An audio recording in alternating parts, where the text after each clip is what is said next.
right, everybody. I am so glad if you tuned in for this one. Is it called tuned in? I don't even know. Tuned in, yeah. Dialed in. If you're peeping, this is the show I've been waiting for, and thousands of you have been waiting for. And it's brought to us by Clark Peshkin, the award-winning attorneys at Clark Peshkin, specializing in family law and now having free seminars on estate planning, which we will tell you about later in the program. They're very important to you. But let me introduce my favorite celebrities that are here today. I have two producers that were the greatest guys ever. Pauly Guglielmo, who I can't see, Jake. Hey, how's it going? I think I have to talk to be seen. Hey. yeah, you do. That's how it works? Yes. You just I mean, said ignore, pretend he's there all the time, okay? This isn't a live I broadcast. don't like. Assume. Please assume for me. I have to talk to. we can't make this screen bigger and show all four of you like Stop. all of them? Stop. No, stop wanting right, everything. that's what we Just would use your like. imagination, please. It He's feels right so in front good. of your face. You're in Florida. He's not. I can't make him feel like he's sitting right in front of you. You can see his face. Talk to him. Okay. It feels Okay. so good that all of the tech issues are just not my problem. Just, you got it. So Pauly and Billy DeTore, Pauly, because you're already locally famous and a very big guy. Let me start with Billy for a minute. Yeah. Billy, so much because you were my brain for how many years were we together? Wease, would you believe we've known each other since, I think, 1990? That's what, 36 years? 36 Yeah, years. it was like a October, November I started in 1990 and was with you. Well, you didn't know my name for about 8 months, but and I was an intern a couple days a week. And at one point, and I still remember the exact moment where you decided you liked me. And I was coming in 2-3 days a week. Then you decided you wanted me on the show every day. And the station found money to pay me to come in every day. Somewhere they lost that money. Yeah. Yeah. So Yeah. Pauly Googs and Billy are here. Pauly Guglielmo, Rochester's Sauce King. And Pauly, you worked with me for maybe 5 years. I'm just guessing. Almost 10, actually. Almost 10. A Well, little I was under gonna 10 say, years. difference. It was definitely more than 5. Little From under what, 10 what years. years? What year, do you know? 2010 until early 2020. Okay. Yeah, it's almost 10. It's like 9.5 years. And I knew that you liked me when I got the text to come on this show. I didn't, those whole 10 years, I was pretty sure you didn't. So, you know. I'm just, Oh, there were times you Oh, did. Jesus Christ. There were times you There's didn't a like lot of times he me. doesn't. You know, Pauly, I don't know why you would say that just when joking, you bro. know. I know, but I want people to know the few times when you were doing top 40 and you came in to help us with this or that. I said, man, I love this kid. yeah. Let him be on our show. I came Right? and they were sending me out for club nights, and I would take a little recorder and I would record drunk girls answering trivia Yes. questions, and then we turned it Yes. into a bit, turned it into a game. And I think you liked that. I think that was like my in Loved with it. you. Yeah. That Loved was it. fun. Yeah, I remember you used to do that. That was Yeah. fun. But also, a little quick story. Within my first week of working for you, Wease, I almost got, I think, in big enough trouble to get fired because I left a girl's last name in the clip. She said her first and last name and then proceeded to embarrass herself. And, you know, it's a small town, Rochester's a small town. So we got some calls, some pretty pissed off calls from her family. And I had the bosses had a lot of questions. And I was like, is this it for me already? 1 week in, I'm getting the pipe. I don't know. How I Well, survived. while we're talking about the bosses at iHeart, I got to tell you, Pauly, I did a podcast yesterday with Ryan Hopp. You know him? Yep. Actually, and you know, he was talking about how heartless iHeart is across the board. Not my story, everybody's story. Billy's, Doug Embledge, right now BJ Shea, friends of mine in California, Lamont and Tonelli. You've met them, right, Yeah. Pauly? Oh yeah. Yeah. At morning show boot camp, probably, right? Yeah. Matter of fact, I remember a great night. I was dining with Lamont and Tonelli, and you were with your brother at the Miami Heat championship game. That's right. I got to go see LeBron win his first ever championship. A little bittersweet being that it was for a different team, but yeah, I bought myself a ticket. I paid like $330 to sit in the top row, and I was freaking my there, man. It was cool. I forgot you were a Cleveland freak. Yeah, yeah. That was when I was supposed to hate LeBron. Now he's God. Now he's God to me. And that's back when you were only making radio money and not Yeah. sauce money. Yeah, that's right. That's right. That's right. $300 was half a paycheck. Yeah. Pretty much. Yeah. What, you made that much? You got paid? Wait a minute. And Billy, Yes, sir. do you remember how I met you? Because I don't remember. I want to tell you I something. do remember. As you age, I had Houseman on here the other day. This old bitch can't remember anything. Yeah, he and, didn't remember less than you did. I don't remember that. and said, I lost. So the one thing I remember is one of the few things is how we met. Go ahead. I wasn't working at the station. I was just a fan. No. Yeah.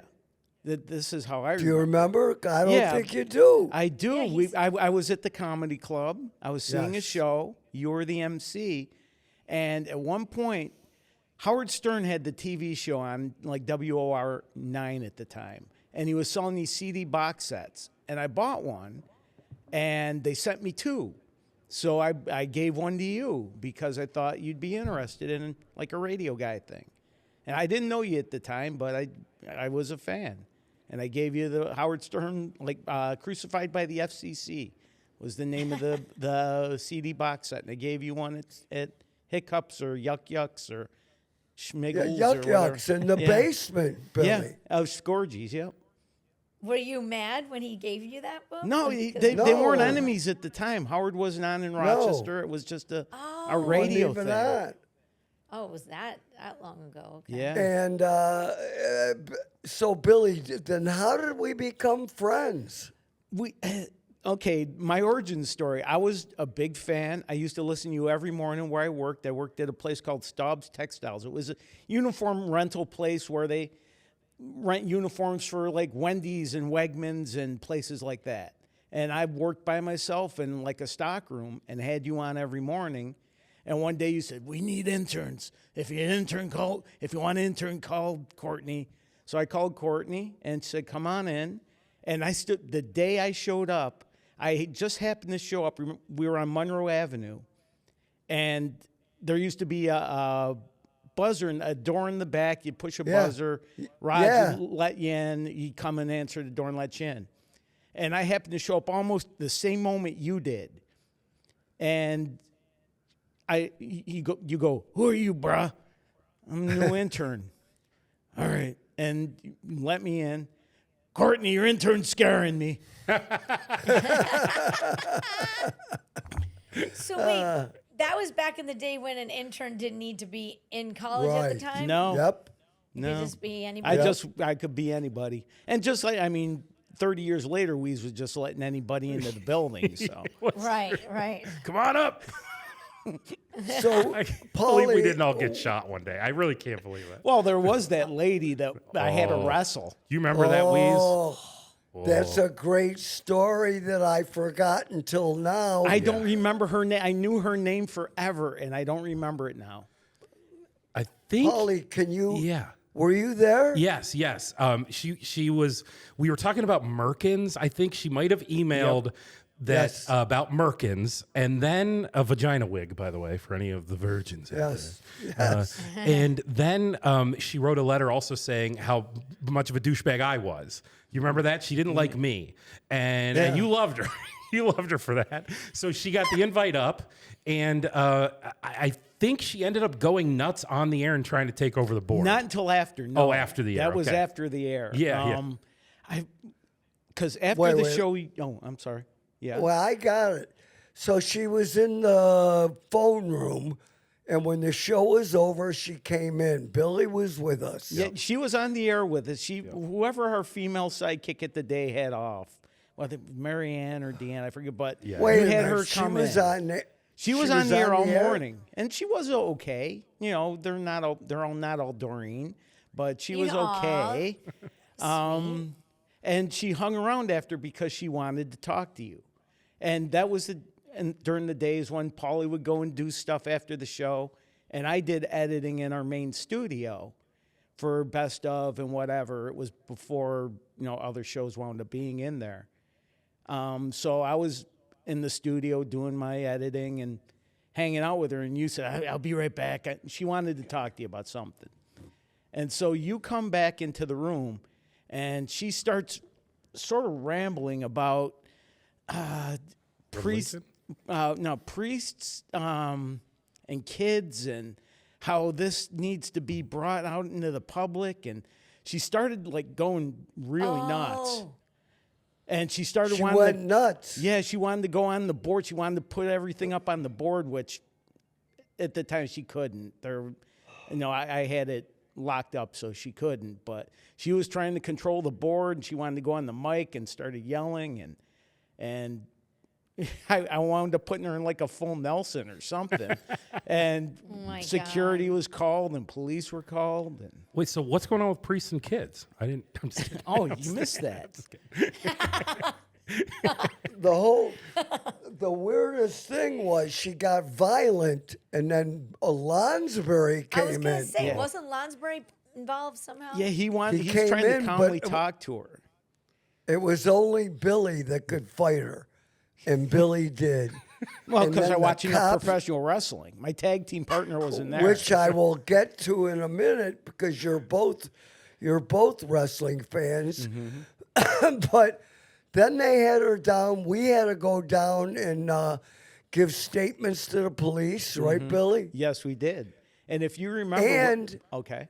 Go ahead. Go. No, if you remember when we got off the elevator, she was in like a little hallway or room that we had to walk past, and she started screaming at us. Oh my. But anyway, she got carted off to the R wing for mental look. And the next day, do you remember that her sister had to come up for her purse? Because she or still had her something? purse and jacket and stuff up in the studio. Yeah. Proof that Wease drives all women's crazy, There you go. Why are women's including crazy? me. So, Pauly, earlier, Doreen asked you about your children. Yeah. And even she doesn't know the name of the little one. Oh, Leo and No, Leo's. yeah. Oh, Leo, November 1st birthday, by the way, Leo. that's Mom. right. That's right. Yep. Can't forget Leo. Yep. And who's the new dude? Georgie. Little George. Yep, Just little George. We call his name is actually Georgie. Like that's like his Georgie. birth certificate name. Giorgi. So it's like an Italian spelling. No kidding. Yeah. It's on there. Yeah. After a relative. No, Gotta we just liked it. And luckily, I watch horror movies. I love scary movies. Luckily, I've never seen It because as soon as we named him Georgie, I found out the very first scene in It is the clown kills a little kid Oh, named that's Georgie. right, the He little goes, brother. Hey Georgie, hi Georgie. Yeah. And I was Oh like, my oh God. shit. Oh my God. What did we do? Yeah, I was like, thank God, it's like the one horror movie I never watched. But they're doing great. So- He's 7 and 1, 7-year-old and 1-year-old, and they're awesome. Oh wow. Yeah, Yeah, I see. Leo's a dude now. he's like a dude. Like I mean, yeah, do you remember when your kids got old enough that they would just like lounge on the couch, eat your food, commandeer the television? He does all those things. I'm like, when did this just man move in with us? Like, he's like a whole man. He's got opinions So- about things and stuff. So Georgie, is he like? Does he not even really care about? He's not really playing with Georgie, right? Or does he like it? Because He's a little annoyed by Georgie because Georgie is being a good little sibling, and Georgie goes over and wants to knock things out of his hand, and he wants to play with Yeah. him, and Leo just will kind of swing at him a little, which is a couple times he's made contact. It's like, dude, you can't do that, The problem is I don't know how you teach that as a dad, because one time Leo dragged Georgie all the way across the floor, and I was doing the thing that we do, we're not supposed to do, where I'm kind of like, I'm texting and not paying attention. And then I go, bro, stop. You can't drag your brother across the floor. But the baby is loving it. He is laughing and laughing. His favorite thing in the world is to be dragged across the floor. So I don't know how you teach him not to abuse his brother when his brother seems to love it. I don't know. It's going to make Georgie tougher. Yeah, so, he is already. You know. Yeah.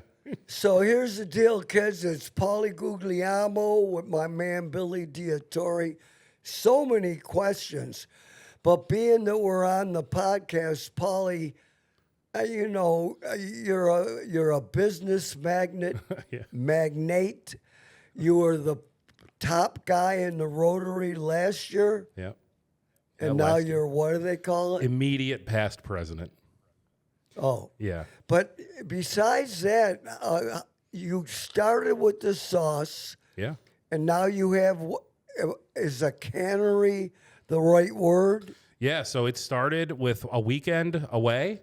It was a weekend in Canandaigua. I was the luckiest break in the world was the fact that you got behind me, you got behind it, and just kept saying Pauly sauce. So people were coming to the festival to find me, to find this sauce that had been kind of coming up for months. And what started as, 15 cases of sauce in my trunk with a pop-up tent is now 23 employees, big building, big factory, 2 bottling lines, distribution, the whole Northeast, Mid-Atlantic, Midwest. But Really what do you call the plant? Is it craft cannery. Yeah, but it is a cannery. I was great. Yeah, And it's, you take Yeah. you can stuff for other people, not just you. yeah. In fact, that's most of the business is for other people. Co-packing and private labeling is basically you come. Hey, I've got Wease sauce. I want to make Wease sauce. Boom, we make Wease Yeah. sauce for you. We handle all the regulation, the thank you. manufacturing. You just go out into the world and sell Wease sauce. That's our job. That's what we do. That would be a little scary. What goes How in did Wease you- sauce? Do you think? Yeah, what exactly is Wease sauce? Whatever fell off his beard from the meal. How did you get the customers? So overnight, I was my first cut. Well, okay, so it's a little complicated. I won't make it too long, but basically, I did an asset purchase of a guy who owned a couple kettles and had a small client list. Took that and then basically immediately acquired my own business. So I brought like the Guglielmo sauce line. And so overnight, I basically doubled what that guy's sales were just by having that. And then that grew sort of organically from there. But the real big breaks were private label. That means making something for somebody else under their label. And so the big break was making Wegmans items. Wegmans items that actually say Wegmans on them instead of our own. That was where it You it was- do? We do. We make a bunch of them. Yeah. And it went from kind of, it was doing well. I mean, we were growing, life was good, but that was the moment that it just kind of went, Wow. huge. Yeah. Yeah, because you were weren't you doing some hot sauces for people Yep. and stuff like that? Yep. Hot sauces, wing sauces, but barbecue sauces, all that. Yep. Oh, yeah. Yeah, What it all hot started because of sauce? you. And I mean, I can't kiss your guys' feet enough because you. Stop! It's not. Look, It was all. you did. There's no doubt that our situation on the radio helped set the fire. But I know a few other local guys. I feel like naming one of them. John DiTullio's friend. You might know who it is. There's Kenny Kaiser had stuff.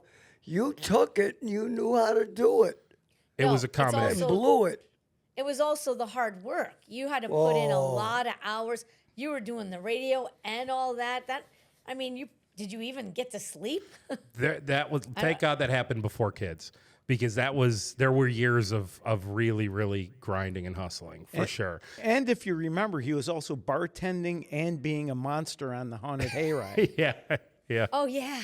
But Jake, now look at your son has built something very similar. This is amazing what Jake has built. We're sitting It's in this amazing. castle right now. And I can't believe it. You should be so proud. I mean, everything you're saying about me goes for Jake as well. This is incredible. Well, I got to tell you something, Pauly.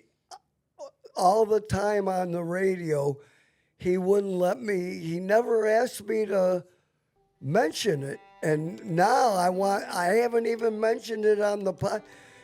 Captivate Media, I should get the hat that I make fun of because I'm still mad at him. He's got a hat with a logo on it with no words. I go, you gotta say media, you know, he goes, anyway, what I'm saying is, I want people to know that Captivate Media, if you like the podcast, which is no big deal, but he does all this work and all this engineering, and he can do it for your business. They got national clients, local, the whole thing, and they're Captivate Media. Mundo Dog.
The beans again. Yeah, And the funny thing is, you're talking about Pauly and his kids and how they grow up. I remember Jake when he was little. Oh, And yeah, you do. Do you remember when we went to, and Pauly, we used to take trips when we went on the radio? Oh, yeah. We went to Aruba once. Oh, really? Or Bahamas, I think. Bahamas. No, yeah, Bahamas. Bahamas, yes. Bahamas. And Jake was with us, Jake and Abby, Probably. I think. I know. Or I had a it was friend. Jake brought a little friend. Oh, okay. And on the way, during that trip, Jake got so sunburned that he wound up on the trip home basically being shirtless through the airport, on the airplane, wherever he could be shirtless. He was missing his two front teeth. I ran And into the door there. Yeah. You know, you pull those moves where you sprint outside, and Oh, all of yeah, a sudden I the remember. door shut, and I face planted to Yes. the ground. But yeah, I did fly home with no shirt on because as a kid I was very sensitive skin. I wouldn't put a shirt on. I refused to put a shirt on, and they let me through the airport fly home. I'm the only kid who's ever flown home with no shirt on because he had sunburn. That's awesome. And Well, Wease here's- was worried he looked like a little hillbilly with his missing teeth and no shirt. A mullet. You know, the one thing I'm proud that I can do is tell a story. You guys can tell it better, but you leave out what I find to be the most important part What? of that story. It was not a direct flight. So we were like in Chicago or wherever where it's freezing out and he's got no shirt on. I did That's remember that where I part. was going, you look like an idiot. We look like the biggest hillbillies in the world. He's walking around. You looked like it with his- already. It didn't matter what airport we were in. If it was cold or warm, no kid is in an airport without a shirt on. But yeah, that is Right. hilarious. Like, I do remember that now that you bring it up. I remember putting on like a little jacket. You finally got me to put something on because I was freezing because we were in Baltimore or something. And Now, so to Abby go was back- little also at that time. Was Abby already good looking? Maybe that's a question for Slayton. Actually. Was Abby? That's bad. Abby actually was probably already living in Florida, Yep. which is why she didn't was. come, and we had Jake and a little friend came. Yeah, Atlantis. I remember that trip. That was the only time I was ever at the Atlantis. And Wease, actually, speaking of your kids, can I say that it really makes me happy to hear Lucy talk on the podcast? Because we spent a summer with her as an intern, her and her friend Sarah, I Yeah, think. yeah. And I Yeah. don't think they talked for 4 months. They live together to this Do day. they really? Yep. Good for them. Yeah, Sarah's a nurse at cardiac ICU in Rochester General, doing amazing, and Lucy's doing awesome too. Good. Anyway, Nanny. Billy, one of the big reasons people in Rochester miss Billy so bad Yes. is because Billy knows more about music than anybody. You heard me, and I'll put him up. But anyway, Also, he was your other half of your brain. So Well, they when don't you care. couldn't remember things, we got too reliant on Billy to tell us. And what- I'm way remembers. out of practice on that. Pauly and I were On talking memory? before the show. Pauly and I were talking before we started recording. What if we don't remember what to say? What if we don't?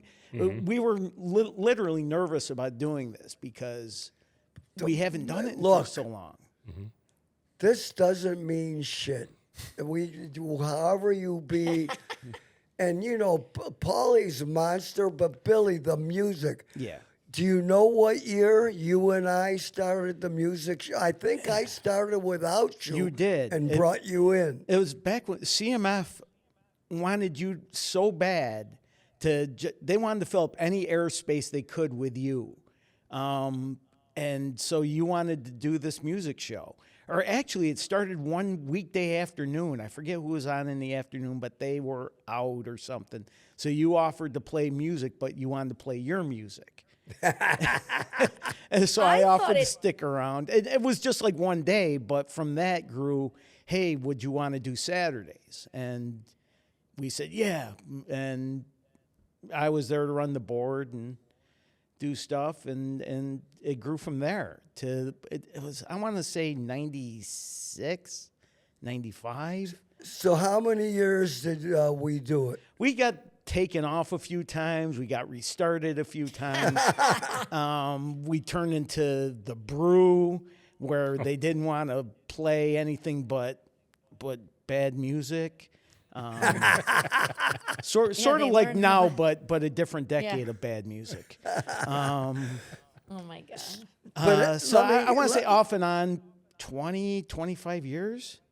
Yeah, so let me just say, I did it with Billy for many, many years. Then finally I went, fuck it, let Billy do it himself. And you had years he- where Lumpy did it with you, Rich Flaherty, and I think you had Snoozer would come up came every once in a while. Come up. Yeah.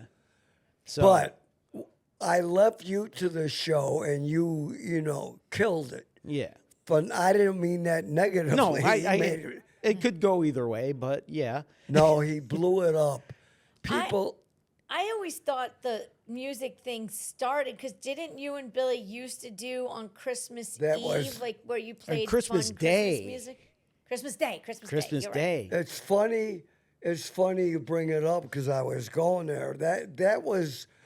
Didn't have anything to do. That was just we did that many years because Christmas Day I was a Hebrew, and you know, and Billy was Billy, and we would come in on Christmas morning. And that started without me too. That started. You and BJ did it because I- I was just a wait, listener. wait, You did it. You did it once or twice with BJ because I used to Really? listen. Yeah, and then you did it. Then you did it with Wong a couple times. Really? And because Wong and I were there together a couple times, and then it was me and you. Maybe Steve too, my uncle Steve, because he talked about. I saw some pictures of that. Oh, I don't know that's- him, That's so. cool. what did he say? He said he thought Uncle Steve was up. Probably they probably Well, went up he'd been. together. Well, there were He times did. where we had 8, 10 people up there. A guy used to bring a turkey and set up a turkey in the screening room. I remember one time a guy brought a fried turkey or something. Oh up yeah, there. I wish I remembered his name. He was a great guy. I eventually had to stop it because it was too hard. Because Christmas morning, the kids all wanted to open their presents, and I had to wait till Daddy got home from the radio. One time or a couple times, I brought the kids up there when you guys were doing it. We used to But love it I- because we could sleep in every morning. And I then we stopped contend- doing it, and then Susan started coming up with me for the last few years. So Oh yeah. But Billy, I contend that at the beginning of the Christmas one, it was the absolute coolest Christmas show in America. it really was. Nothing. It was back before all the stations started playing. Not hip Bruce, ones. but Hip the ones. cool ones. Yeah. Yeah. So But we had all kinds of extremely hip Christmas music and we were the only joint putting it out. One more before I get back to Pauly. I've been waiting. I had to take a note, waiting for you, Billy, and Okay. Pauly. Really, I know you saw this movie. If you didn't, I will did, be and I know flat- what you're going to say, and I haven't seen it because What is if you're wrong? talking about the How- Von Erich movie, No. oh, not the okay. No, I haven't seen You don't know? which one. The new one with The Rock, Yeah. the Smashing Machine. I haven't had the Yes. chance to watch it yet. It's on my list. As But- much as you love wrestling, I can't believe it. I haven't watched it Because- yet. I'm Well, going let to. me ask you something. Do you know this guy, Mark Kerr? I can't say I don't do. think Did you so. see it, Pauly? No, I haven't seen it either. No. It's a I piece know of The shit, Rock. by the way. The Rock thought he was going to get nominated for an Oscar. Yeah. That I know. Listen, I will say he did a great Yeah. job, but the movie sucked. Yeah. Really? It was so lame. But it's a true story, and I thought you would have known the guy. It was a true story of this guy, Mark Kerr. Was he a And you UFC could guy? Google him. Yes. Okay. But before that, they were college wrestlers. They were but they used to go to Japan and do UFC. Well, it wasn't even called that. Right. Mixed martial arts, and that's where most of the movie is based. The Rock, Mark Kerr was his trainer. Then stuff happens. But I thought, you and Pauly, your love for wrestling. It's relatively new on streaming, and I haven't seen it yet. Relatively, yeah. Also, the Von Erichs kind of predate me too. That's the Okay. other thing. When were the 80s? Yeah. Yeah, They were around yeah. the 80s. That was a little early What- for me. That was What the, movie that was is that the, one? the Iron something. Oh, am I talking about the wrong movie? Yeah. Oh, sorry. They're two sorry. different movies. Okay. But the one with the Fritz Von Erich and all these kids that died, Kerry Von Erich, Kevin Von Erich, I thought you saw it. You talking about the Sound of Music? No. I know. Wait, I think. joke. Are you talking about the one when there was a bunch of brothers and Yes. one of them dies in like a motorcycle crash or Yes. something too? Yep. Okay, we did see it, bub. I know which one he's talking about. Yeah. Yeah. Yeah, Can I that tell was you guys sad. a quick thing about getting my son, my 7-year-old, into pro wrestling? I didn't really. It's hard to explain real fake, to him. Like he kind of doesn't know what I mean when I explain to him. Like it's all fake, it's all staged. He just sees what he sees. And I brought him to Blue Cross Arena like 2 or 3 days after Christmas. They had a house show in Rochester, and you know how wrestling is. The bad guy cheats and says Rochester sucks and like does all these things to make the crowd boo him. And the ref gets turned around, and then the bad guy kicks the good guy in the balls. And my son was so worked up. He's getting red. He's out of his seat. He's going, he's cheating. He's cheating. And I'm like, dude, calm down. It is fake. It is fake, bro. Like he was getting worked up. I thought he was going to put himself in a seizure or something. I see you're getting them into all the fake sports. You took them to that and the Harlem Globetrotters. Yeah, that's right. That's right. Wait, are you supposed to tell a 7-year-old that it's fake, or Yes. let him have the joy? Yes. I had to because otherwise his mother won't let him watch it because if he thinks then he thinks it's real violence. Yeah. Yeah. So like you kind of have Yeah. to. Otherwise he thinks violence is Yeah. great. Okay. Yeah. Okay, I see. And by the way, Billy, taking your kid to the Globetrotters and wrestling, that's all shit you gotta grow up with. Oh You yeah, I gotta did. go there. That's where I first, Globetrotters is a became fan. great Me show, too. by the way. I mean, it's 2 hours and they are packed full of entertainment for those 2 hours. Well, now they have Wait. the baseball one, the Yeah, bananas. The bananas. Yep. I'll go to that one if it comes to town. Hell yeah. Hell yeah. The Globetrotters, they used to send a guy up to the show for yeah. many years. Yep. Many years. Many years. We, So, but Billy, the what funny, the- you brought up the UFC and wrestling. I'm sorry, you brought up the UFC wrestling movie. Yeah. The best one I've seen is that one that Lily was in for like a minute and a half.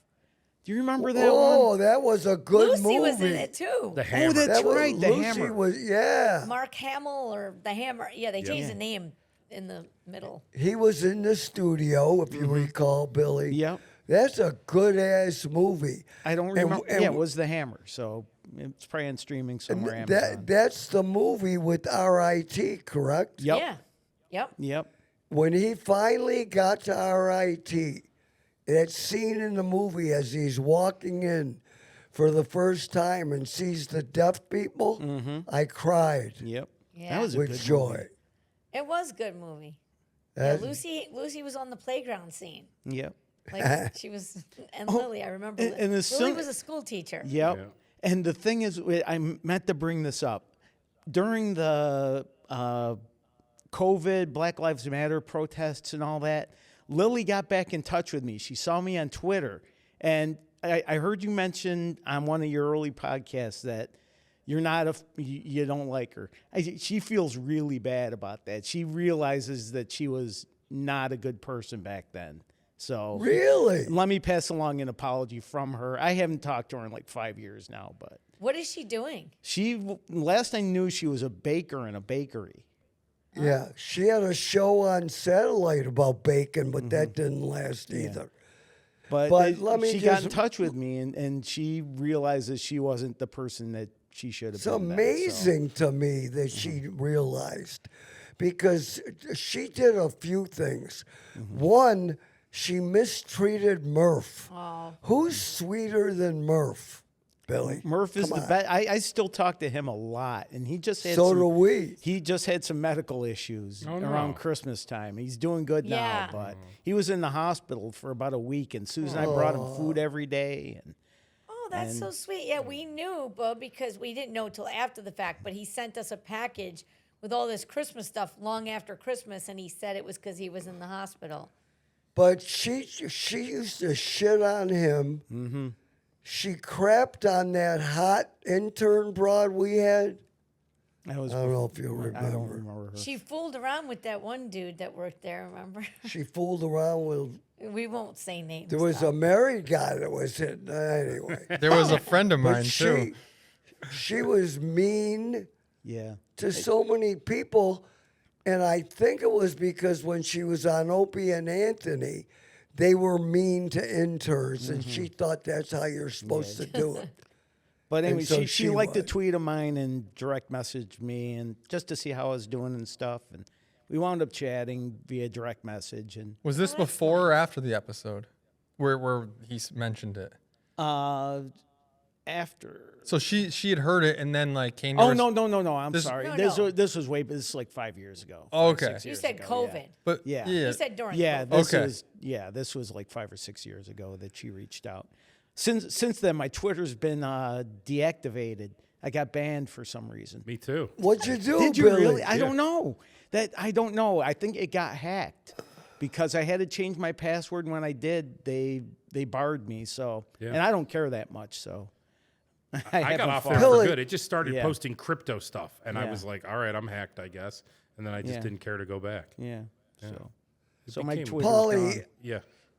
besides your pasta sauce, is there anything else under your label?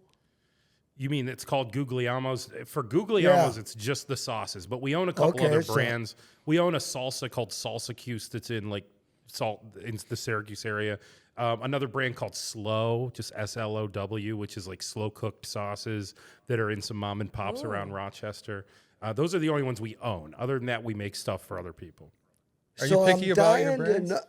Not really. I'm dying to know, Pauly, why after the fact of the popularity of Guglielmo's sauce, you wouldn't put that name on those two products? So it really what it had to do with was when I was getting ready to leave radio, I knew for about 3 months before I left, and it was what's the next idea. And so I really had a couple ideas, and one was that. One was what you're saying, was just take the brand, try to take the Guglielmo's Yeah. and see if I could take that. And it was riskier and more expensive, believe it or not, because it was like pick another market, and I had figured out, okay, we'll go to Boston. And we'll invest. And then so it turns out, how much money do you have to invest in a market to go there, blanket the market with marketing, and try to be successful fortune. and still have Fortune. no guarantee that it's going to work? And manufacturing let me stay home. I was married. I had a little kid at the time. And it seemed a lot more of a safe bet. So manufacturing, but what you're saying was sort of plan B. But plan A was always get into the manufacturer. But it sounds like you wouldn't want to just put your name on someone else's product. You want Right. to make your own product and sell it, or private label like you're doing now. Yeah, what I love working, like making things for other people, because there's this nature of selling anything where it's like you're on one side of the table and they're on the other side of the table. Anytime you're selling anything. And in my world, when I'm making something that has your name on it, it's like we're on the same side of the table. It's like a partnership. It's what we do. Same, yeah, exactly, yeah. And that is so much easier than just selling something. You know, it's so much easier because you're partners. You feel like you're partners. Yeah. That's a good point. Yeah. Very good point. Also, Pauly, I want to ask you, because I was just talking about you to somebody that just came back from Singapore. I said, I have a friend. Were you there for Rotary? Why were you there? I went for the international conference. I tell you, I almost didn't survive. It's 100 degrees every day in Singapore. It makes Florida feel cold. Like they're on the equator. It's ridiculous. It was, I walked a mile to the conference on the very first day. I had to take a break. I mean, I was also a little fatter then. Not that I'm like Mr. Skinny these days, but I was even fatter than this then. And it was great. Singapore is very, very rich. I didn't realize that. Crazy rich Asians, that's in Singapore. It's just everything is, and then I got to go to Japan. Between both countries, everything is so prim and proper.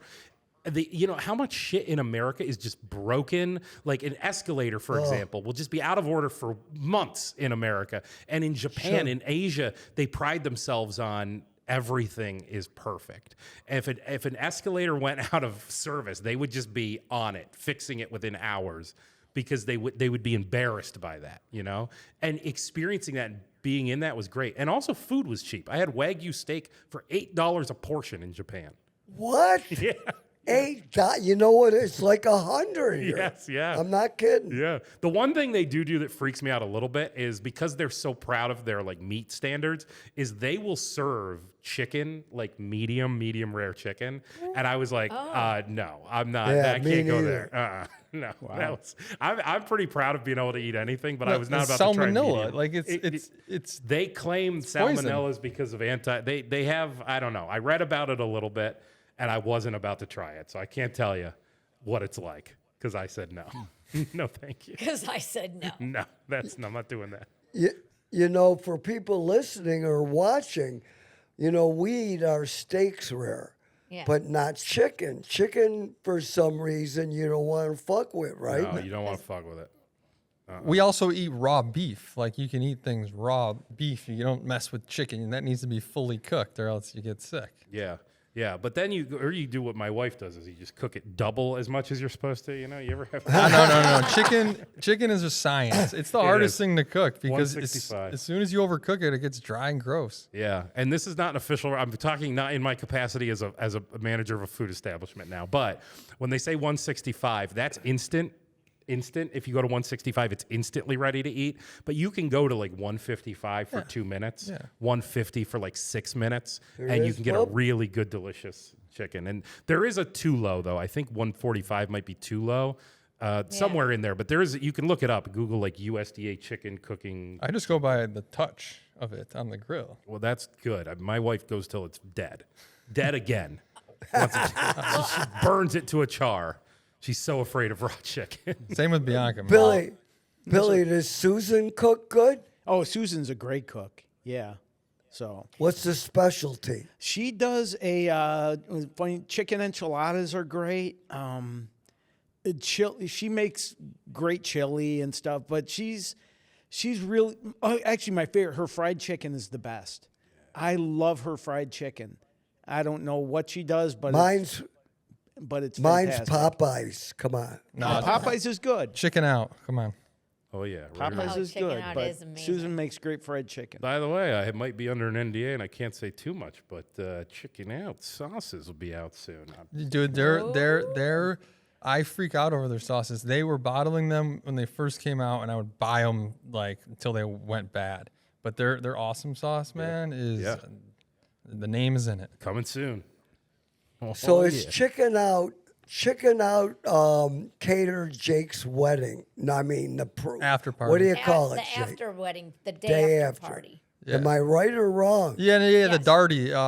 The day after party they came. This was before they had a storefront. They had like a pop up.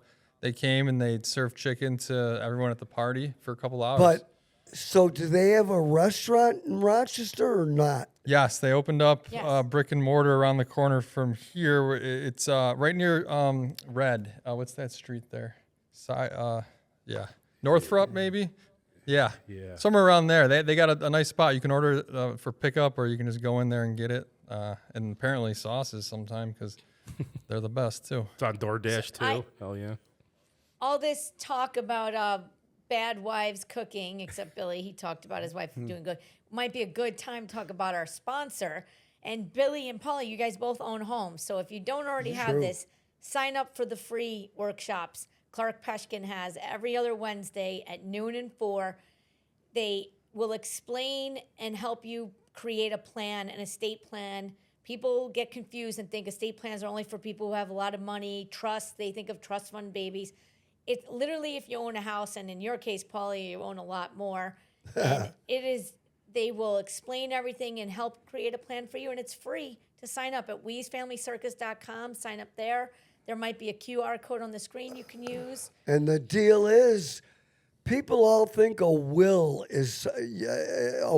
will put your children in probate court, and they could lose a lot of money. A will is not enough. It's just not enough. A will is involved in the estate plan, and there's other things like a pour-over will. There's a lot of things, and they're experts at it, and they will help develop it. I see stuff all the time on Instagram, and you could create your own estate plan, do it yourself, make a trust yourself, and this is how you do it.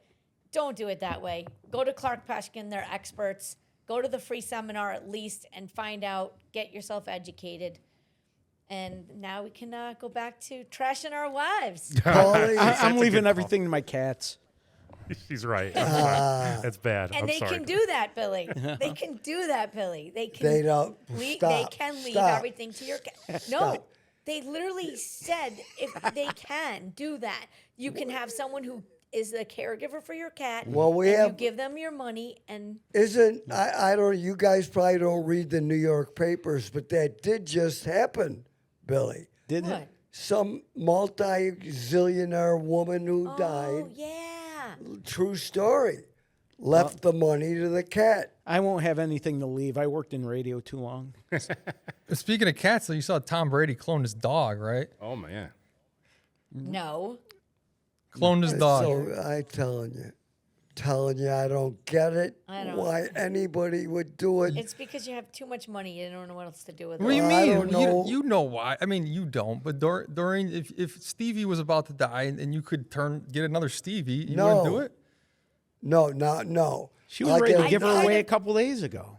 I'd clone her, but I'd change her a little bit, like make her not want to. No, I would get a new dog, a different dog. I agree with you. I'm on the same page. You want a new and I'm pretty sure it's impossible to clone like a personality. So you're getting a different dog that look. looks exactly Right. like the dog, which is going to feel weird when it doesn't act the same way. You know, to me that's worse. It's like, oh, there's the dog that I miss, but it's not the same dog because it doesn't act the same way. I think a dog's personality is also built from his surroundings in the beginning. Like, so when Stevie was a baby, so was Lucas, and they were like, he was used to playing with little kids, and then when we came here, I think it all develops on your surroundings. It's not just like you said inside the dog. So, Pauly, when you were in Singapore, I got Did to you eat any see dogs? the Speaking video. of dogs, No, well, I mean I Did they figured serve that's it for enough you? of the fucking Stevie and shit. No, they thought you were going to like a menu item or something. So I just want to tell Pauly that his video he took in Singapore had me, God, I gotta get to, you see, Jimmy Ponytail's father, one of my best buddies, TC Rocker, he went to Singapore and loved it like crazy. Yeah, And it's that just- made they me just have interesting. everything. And then you went, Yeah. and that video in the mall, Yeah. the stores. How's the mall? Every store. I mean, they don't have friggin' Dillard's there or Macy's. Maybe that was a little early. Like every store is like the stores from rap songs are real stores. You could just walk into these stores. It's crazy. Like I can't even think of them, but all the designer brands that you have heard of as being the best designers in the world. Christian have Dior and Gucci and yes, Louis all of Vuitton. that. Exactly. And there's like a bouncer. You ever see stores that are so fancy that there's a bouncer? You have to like Yes. explain why you want to go in before you can go in. Yes. So like you can't. I've only seen stores with security. Security. This is more like there's an actual like Club rope. bouncer. It's like a bouncer. It's like they're standing there. They're in a suit, and they just want to know like, so you want to walk into Christian Dior? They're just like, can I help you? Gotta check your ID. Yeah, I'd like to walk Someone- around and shop. They're like, well, we don't think so. You don't look like the type. And they only let so many people into these stores. I only have gone with some of my shopping crazy girlfriends. And Yeah. one time, I'm not going to name names, but one girlfriend, she had to go into the Cartier store because her husband had bought her one of those bracelets that lock on you. Like, I almost think that's kind of crazy. It locks, you can't even take it off or whatever. Pauly lives in their house. Oh, yeah. Oh yeah, that's right. Anyway, we're going to the store. Not only we couldn't go to the store, we had to call it. You have to make an appointment, and there was nobody in the store. I'm like, well, why can't we just go in? No, we had to wait. Then they called us, and I said to my girlfriend, "Do you want me to go with you?" She's like, "Well, you can if you want it." She goes, "But Doreen, this is not the kind of store that you can ask them how much something is." Yeah. So then I was pissed. I was like, "F you." You're gonna judge me because I don't care about those fancy things. It's not because I couldn't afford it. My husband could afford to buy me a Cartier bracelet, but I'd rather send my kids to college and pay for their weddings, stuff like that. But anyway, so I was pissed. So I go. So now I'm messing with her. We're waiting to get let in. So now she's worried about how I'm gonna behave. I go, actually, I bet you I can ask how much something is. I'm going to try when I get in there. I bet you I can say how. She goes, no, this is the kind of store you go in and say, I'll have 2 of those and not ask the price. I was like, yeah, not happening. So I went in there. I'm like, how much is this? And how much, can I see that? I was purposely trying to You guys got anything on sabotage. sale? Yeah, like I feel you. Is there a sale rack? Where's the clearance? So 2 more big stories. One Pauly, one Billy. Billy, you know, often I think about how I changed your life because I married you and your wife. Yes, you did. And without the show, you wouldn't have that wife. Not No. because I'm married, but that's how you got together. Yeah, we. Let me see. I was doing the music show. I used to write a blog on. I used to like to write. I still like to write. Great writer. I wrote a review of a Delbert McClinton concert I'd went to and put it up on her blog. And Susan's a big Delbert McClinton fan. She was searching through and somehow came across this blog. And so she wound up calling the radio station and finding out about the show. And we used to have the webcam in the studio that used to be like right behind me. And so she started tuning into the webcam. And then she started listening Billy. to your show. And Billy, you didn't tell that she's not from Rochester. Oh, yeah, she was living in Akron, Ohio at the time. That's where so- she was listening. Yeah, she wound That's up crazy. finding me from Akron, Ohio, and stuff happened. And after months and months, she wound up. We wound up talking on the phone, and then she wound up coming here and staying here, and we wound up married. Wait, when and she came the first time, that was it? She no, stayed no, right. she did. She stayed for like the weekend. Our first date was actually we went to the State Fair in Syracuse to see Robert Randolph and his family band. And then she went back after the weekend, and she'd visit on weekends once or twice a month. And then after a while, we decided that she should come up here, and she did. So, and then, like you said, you wound up being our master of ceremony. I married you. Yeah, you married us. You got the Universal Life Church thing where, and you'd been marrying people for a while. You've done a few before ours, so we weren't the test case. Yeah, but you're pretty important. Oh, and yeah, how long? What's that? How long have you known her now? Let's see. We were just know- talking about we've been married for 12 years now, and I've known her for Holy 14 or shit. 15. So Holy And how crap. many cats do you guys have? 5. Five. We have cats. 5. Tell Doreen who Susan used to work with. She worked on CNN. Yeah. With what's his name? Not Anderson Cooper. No, King. Oh, Larry King. Yeah, she used to do crossover. You know, like how at the end of your show you talk to Yeah, Lonsberry. She used to do the crossover with Larry King every night.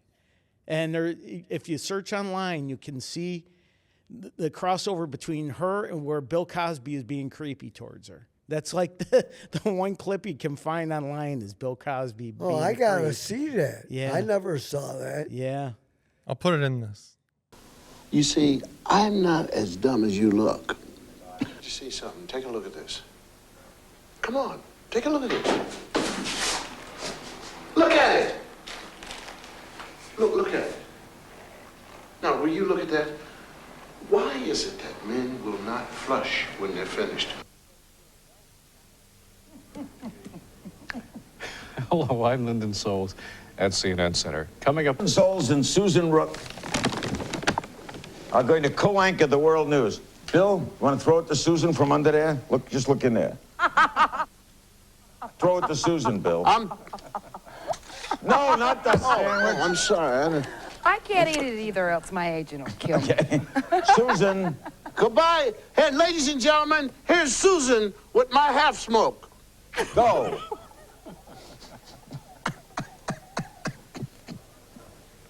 World News is next. Just say the news is next, Susan. Just say the news is next. Good night, folks. More news at 11. Say good night. Pauly, how did you meet your bride, Pauly? I can't remember. Is it because of radio? Like, Yes, wasn't it she in is also advertising? because she was an intern at the radio station. Yep. Oh, okay. Yeah. Oh, somebody might have broke some iHeart rules. Pretty sure. Yeah. That was a little, it was before that kind of thing was taboo. Boy, but Pauly won me a laptop once. Yeah. Oh, And yeah. that was, I'm actually, yeah. Okay, you go. there's 2 stories. Yeah. I don't know which is a better story, shit or laptop. But let me start with shit. No, laptop. Laptop. Shit's a closer. That's a Yeah, because encore. I'm actually hoping to ask him to redo that again. Do like a What do you mean? go make a deposit. What are you talking Wait, about? before we get into it, Oh, hold on. We'll close the wife thing out. I also met my wife because of you. Because of the bartending, you got me the job at the Winton Air, and that's where we met. Keep going. Oh yeah, Cupid. that's right. Yeah. good Lord. I forgot that. And then it turns out to be a family that Wease grew up with. You know, her relatives, The Flynns. the Flints. But anyway, Pauly, at morning show boot camp, there was a contest, and I don't think I was in it, Pauly. No, you never wanted to enter the contests. It's a big I wasn't contest? even in it. And then Yeah. Pauly had a video and everything when I got the shot in my dick to have a boner over there with Medeb. Oh my God. And they did it on the radio, and I got a boner. And that was, I think, a half an hour before we quit the show. Oh, it was amazing. And the boner just started showing up just before the end. I went home and banged Doreen a couple times. Well, hold on, Wease. Hold on. Can I help just a little bit in the story? Yeah. It lasted. Yeah. It was lasting kind of a long time, and man, Oh, Doreen yeah. is the just best in the history of all women because you called Doreen and she was in Sodus, I think, at the time, and you were like, honey, I gotta come home, and she's like, what's going on? And you're like, it's not going down. I gotta be home. I need your help. And Doreen, you're just like, okay, yeah, come home. All right, let's do this. I'll help you. Let's figure this. Actually, Pauly, I was home in Webster. Oh, sorry. So he came home. No, we came, but you were close because we came home. He came home. We tried taking care of it a couple times. Still didn't work. Then we got in the car and drove to Sodus with the kids in the car with us. Sammy and Lucy were little. That's right. And we were driving to Sodus, and we still tried more, and Sodus wouldn't go away. And the whole time, the whole drive to Sodus Point, I had a tent. I had a giant dick working, and the kids in the back seat. Then we get to Sodus, and we have sex more. And it's 4 hours now. That's a priapism. 4-hour boner. So I had to call up my Deb and say, bro. And he says, you could come here, and I have a shot that immediately brings it, takes it down. Yeah. I go, I ain't driving all the way Oh, back. yeah, we had to go we were like, no way. Remember, Booby? Yeah, He we said, had to go to Newark. But we didn't go. We didn't do it. We He took, said, you can go to I Newark. took dish towels and we wanted to see how many dish towels we could put on his Not dish towels, towels. Bath something. towels. I was hanging towels. So when I was in the Army, we used to do a thing where you get a boner and see who could hold the most towels. So That sounds homoerotic. I did it with Doreen, and we took a picture. And at morning show boot camp, Pauly told the story. All of a sudden, on the big screen, there's a picture of me with the towels on my schmookie. I did some producing live on the spot. Like the story started to come up on stage, and I was in the audience, and I think I prodded you. I think like I raised my hand, got the mic, and kind of said, Wease, tell about the blah, blah, blah. And so you start telling the story. You're just tearing the place down. Like they are just dying laughing. And I quick run to the back, and there's, some guy running the board in the back for the conference. And I just gave him the pictures, and I was like, you got to get these up on the screen. Get them up on the screen.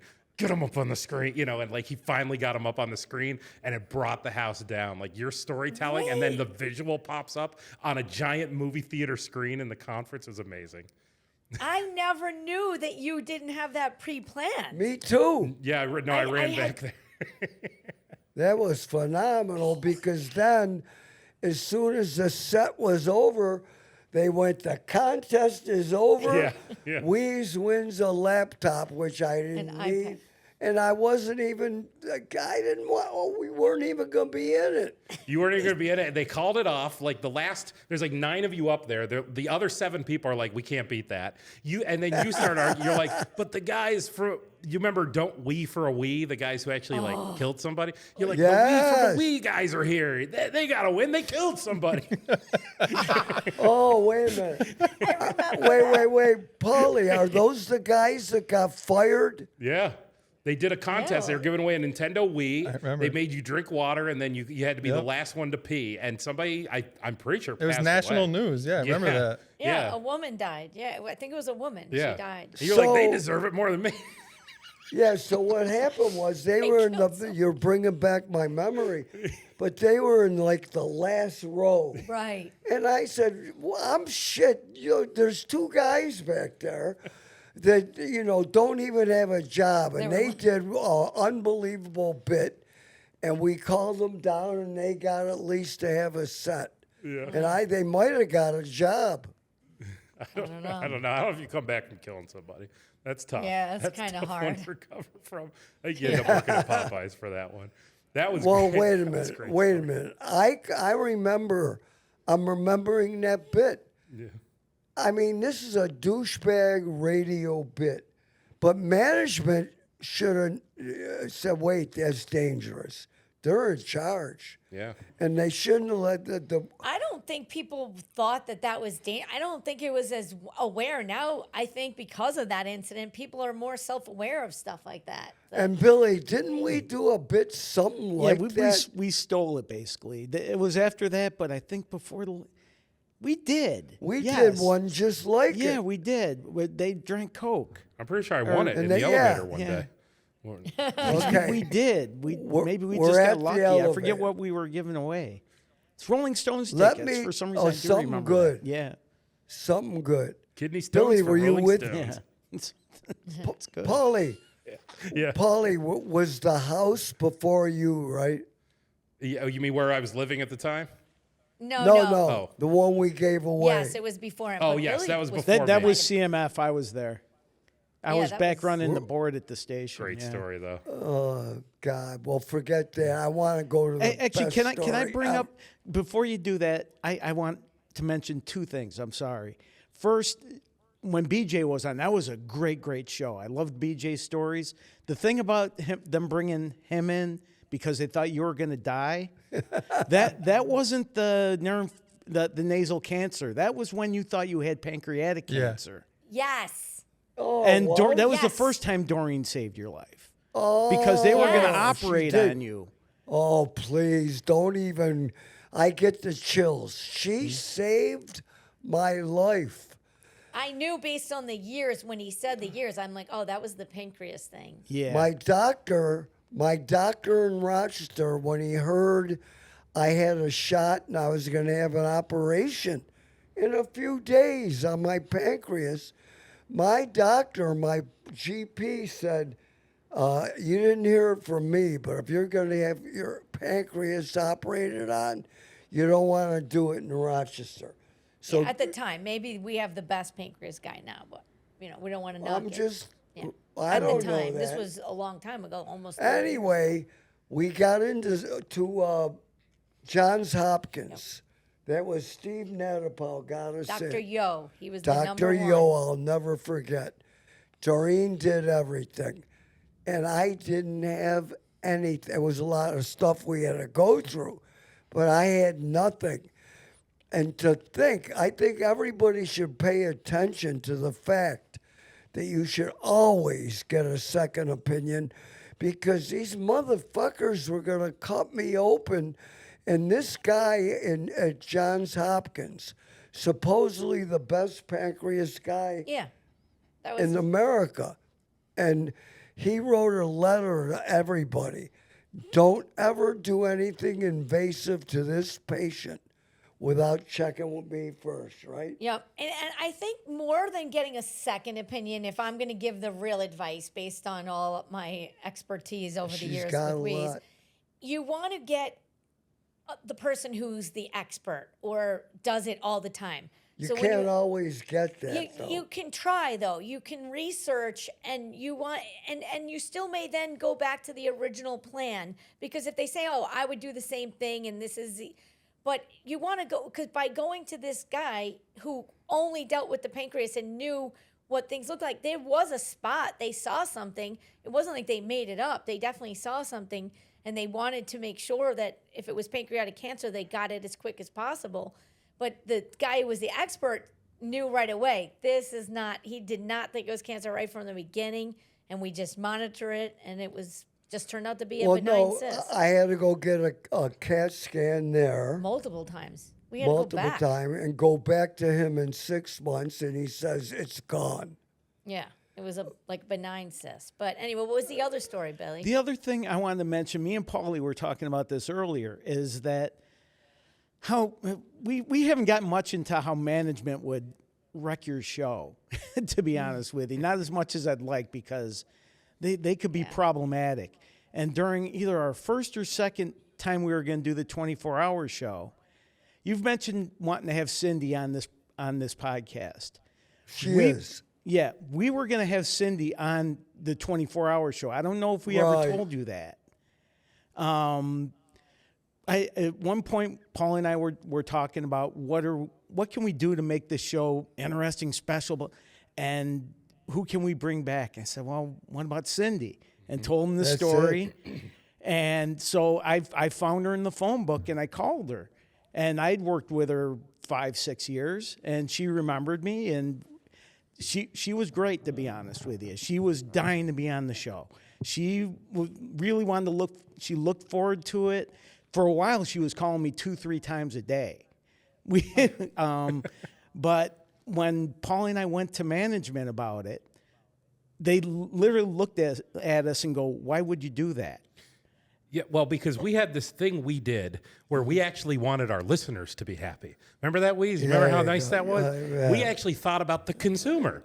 Maybe it'd be great if the listeners are enjoying this show. So, you know, there were really people, who was requested was Tommy Muley and Cindy. That was probably 1 and 2 of who we want to hear on the show. Tommy obviously couldn't do it because he was over there, but she was free Right. and she was in. She was going to do it. And they looked at us and said, why would you do that? Yeah. And it shocked me. Why wouldn't we? Because they're fucking idiots, bro. Look what I'm not saying this for me. Everybody going music, shit music from 2 to 6, whatever it is. And the ratings are crashed. Terrible. Everybody's But the whole... Every single What? person has commented on every single episode that they've deleted the app. They don't listen to the station anymore. They lost every single person that was listening. The point I want to make is what you guys were saying and how they've done. Every time, you guys don't know how many times management would go to Wease with, well, we make changes either by the times or who was working for him on the show. And there were many times he had to fight for different people to still be on the show. And sometimes he won, sometimes he lost. But he always went with whatever they threw at him and still tried to be such a team player for them. And You're the way embarrassing they ended me. it, I am still makes me cry to this day how they did it. And they're still, by the way, because we're gonna do we're gonna do a follow-up episode. They're still effing him over to this minute. I'm still dealing with them. I was about wondering things. because every once in this podcast, every once in a while, you don't mention certain names. I know the names, so I'm not worried about it. But once the name got bleeped, I know what that name is too. Yeah. On the pod? Oh yeah, the Houseman pod. Yeah. You know the name that got bleeped. That was, Yeah. you know the story, Billy? Yeah, I do know the story. In fact, you called and yelled at me and Pauly about rerunning that bit. That was a day Pauly and I were there, and we played that in Best Of. Yeah. And Yeah. so that was when. I don't- Oh, jeez, I just did. I think again. Wait, that was when he wait, showed up. wait. Yeah. I think you got. We don't care. Oh, It okay, was okay. it was just Hold Oh, on. Steve wanted it. Yeah. Oh, got it. Okay. Hold on. Please hold on. Billy, yes, sir. I don't know what you're talking about. I thought you were talking about Houseman's spit. Yeah, Houseman's story where a guy he worked with showed up angry at the station Yeah, but because of I- the Opie and Anthony making fun of his former partner, making fun of. Yeah, but Steve's I former didn't know that you guys had that previously. That's what I mentioned. Well, we played it in Best Of, and you did call us, and you were pretty angry at us for replaying Honey, it. it was but- on your show. They're saying, can you refresh his memory? I think he doesn't remember the I don't know, but incident. wait. I know I'm dim. Let me explain, please, where I'm coming from. Okay. Houseman he said a lot more stuff about the guy that we had to cut out, Billy. But Houseman told the story on this podcast. I had never known, I don't remember having it on our show back when you're talking about it. That's what I mean. Yeah, that part I don't think showed up on your show. It was just something behind the scenes where you were mad at Pauly and I for rerunning the Opie and Anthony bit. Oh, the Opie and Anthony bit. Oh, the Opie Anthony bit. Okay. Oh, did you? Yeah. And I knew it. I love it. You yelled at us. You were were angry mad at at us. them. You were mad at me and Pauly You for c- playing it in Best Of. Well, because Well- you agreed with that it was wrong of them Yeah, to do. and I, to be honest with you, I feel bad about it too because I don't mean to hurt the lady that they made fun of. Do you remember who was the celebrity? Cindy Williams? I know you know Yes, where I'm going. the Opie making fun of Cindy Williams on their show. Terribly. Yeah. Right? I don't know if it was Opie Yeah, as it's much like- as they did a bit called Has Been Theater or something like that, or Has Been That's Oh, so Film. yeah. sad. Yeah. But the one you're talking about, so one day I'm in a store, I think it was Kohl's, and that woman was in there with her daughter. Yeah. And I approached her to be nice to her, and she hated me because of Opie. But then you since made up and you guys are. I don't friendly. know. Yeah, I remember. We've I been think in so. her. Yeah, I think so. Because you did not, like Billy said, you were mad at them for replaying it. You did not think it was a nice thing. Wasn't. No. You didn't even like it. I think. Am I thinking of the right when Opie and Norton were making fun of? Probably. This is different. Okay, no, sorry. I think I think it's a different time. I think it was one of the times where we called O&A. It was- and, Okay. It was a regular bit where they tore up hack. Oh, Jocktober. shows. yeah, Yeah, Jocktober, yeah. Yeah. Yep, I remember that. Yeah. But You gotta go, Pauly? No, I'm good. I got till midnight. I'm good. The management, Anyway. the management that station never. The guy that was in charge, that BJ brought up, the carpet salesman, he never liked your show. He never liked me. Billy. And the same None, with, and the same with, nobody, yeah. no management ever understood our show. The guy None. in charge now, and I want to say his name, and Don't do. but I disagree won't. with you. Never liked your show. Never liked me. Yeah. Anything associated. We were all dirty. We all had, what do they call it? Disease of Wease, they would say. Yeah. They hate, like, they just, it was such bullshit. And I still think I got. I would have gotten fired eventually, no matter what, because everybody in radio gets fired. But if you remember, but 3 or 4 months before I got let go,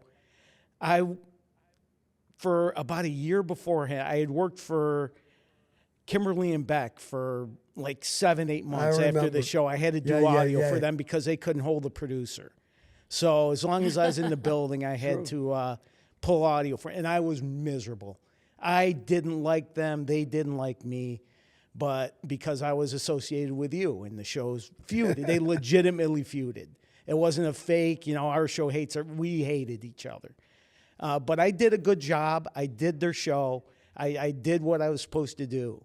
And one day, we had one of those bullcrap meetings, like afterwards, where we're all in the house. You didn't go to them much, but like everybody in the station had to go hang out, eat pizza, and learn about things going on at the station.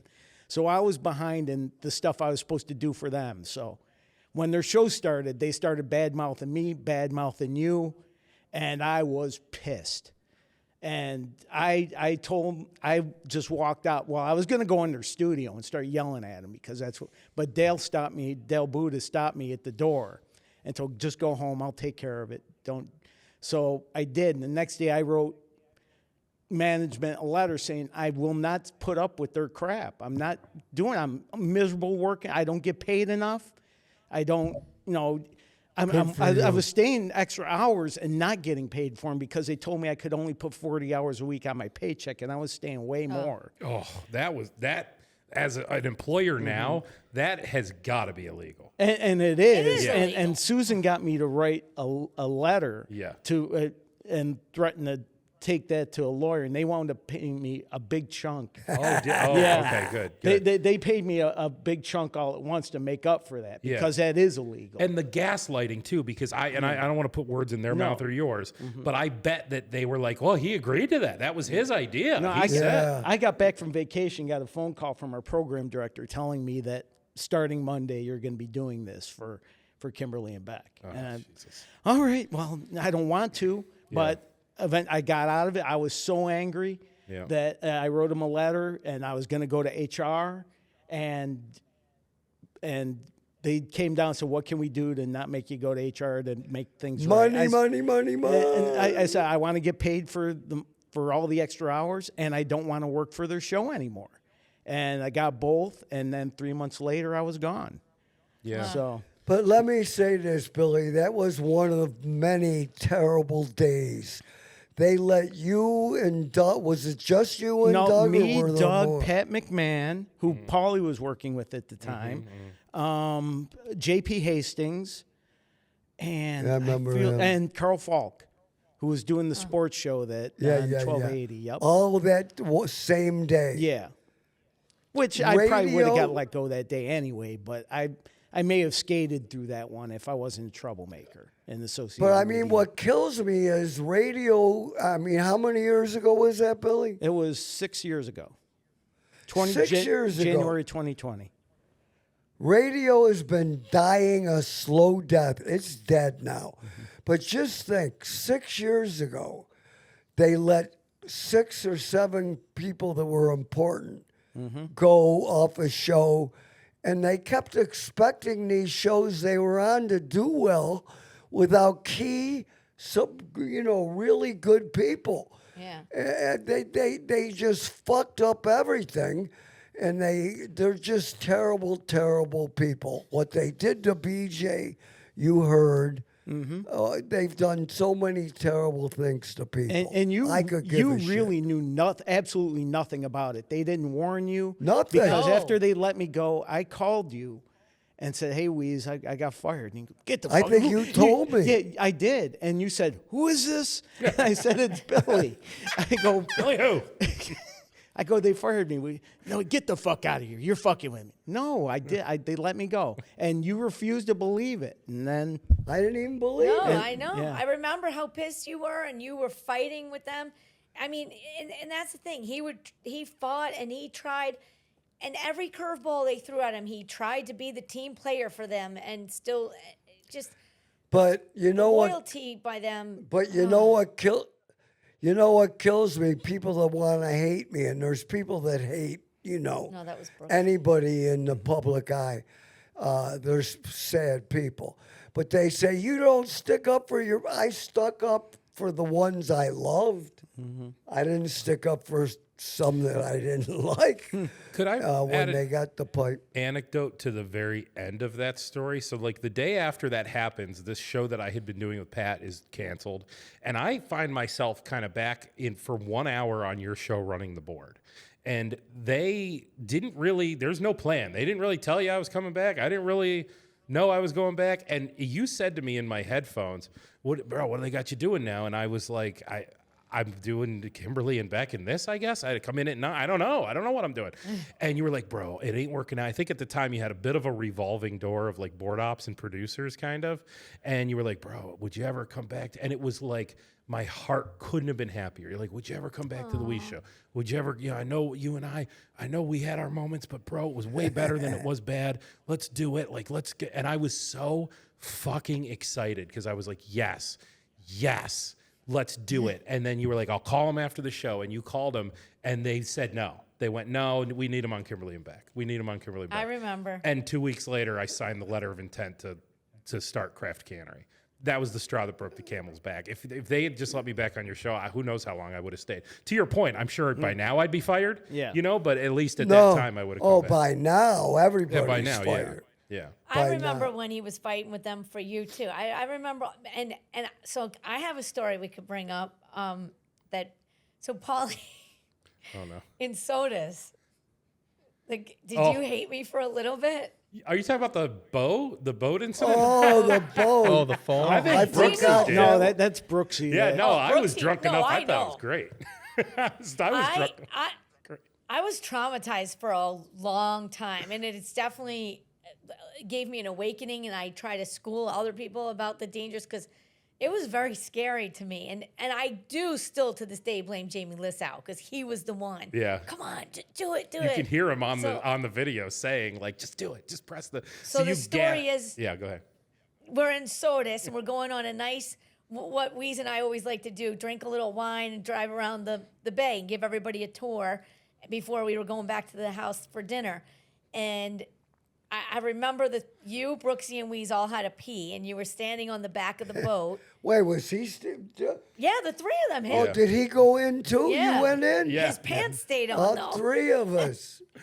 But, and the three of you guys were there, and Jamie Lissow was like, come on, give it a little nudge. And I didn't want to do it, but finally I just tapped it, a little tiny tap, and you guys all went instantly in. It's funny, I don't remember Pauly because the big story was Brooksy because he lost his phone and his keys. Was Ryan with us too? Yeah, Ryan was with us. Okay. I thought it was hilarious, but for me, it worked out fine. I didn't lose anything. I was able to swim. Poor Wease, though, had like a little vertigo or whatever. And so he started like swimming downwards. So that was actually scary. Yep. Yeah, that was scary. So I instantly got scared, and my instinct was to jump in to save Wease, but I'm like, wait a minute, I think I'm the only one who knows how to drive the boat. Oh, yeah. So I couldn't jump in, and there was a current pulling us away.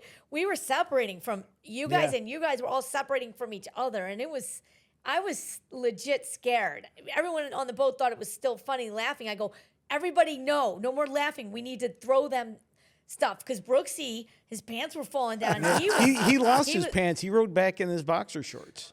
But Yes. as it was going, he was explaining as it was going down his pants, it was like making it hard for him to, paddle with his legs. So it was making it hard to Right. swim. So it was for Right. the two of you. I got lucky. For me, I was like, this is great. It's warm, While he was swimming. Were either of you guys with us at Greek Peak? No, I was back you were doing a remote from there, and I again was back at the station. That's But where I know the story, we were drinking, and these people talked me into going down one of those water slides. Is that what they're called? Sorry, Yeah, but water slide. it's You were in a water almost- slide park inside. like nobody would believe it was true if it True. wasn't like There's you video. cannot There was video. believe that someone could drown in that water. 3 feet. He comes down the slide into the water. We're all like, "Yay, we did it! He did the slide!" And all of a sudden, he starts like frantically swimming downwards, Going and down. like Plow. because your belly, your fat belly, because fat is so buoyant, and your Plow- fat belly Plow wouldn't let it- you down. Plow jumped in and pulled me out. Right? Yes, but you were still at the top. There was He's video of easily entertained us, bro. There was 2 lifeguards. Wait, there was 2 lifeguards, and they were just Well, they didn't believe it. because What the fuck? they were like, "Put your feet down." They were yelling. I couldn't hear But you them. couldn't hear them, and they're just, "Put your feet down," and he was. I didn't even know that.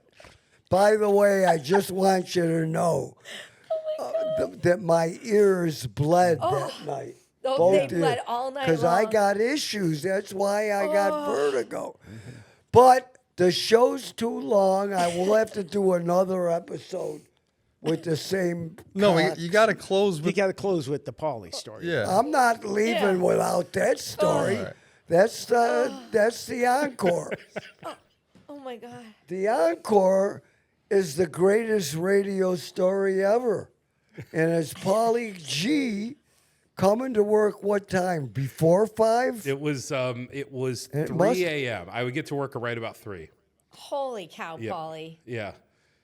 Yep. So I will tell it to make, and then he can take it because he's the guy. But it's funny to hear somebody else say that Pauly came to work.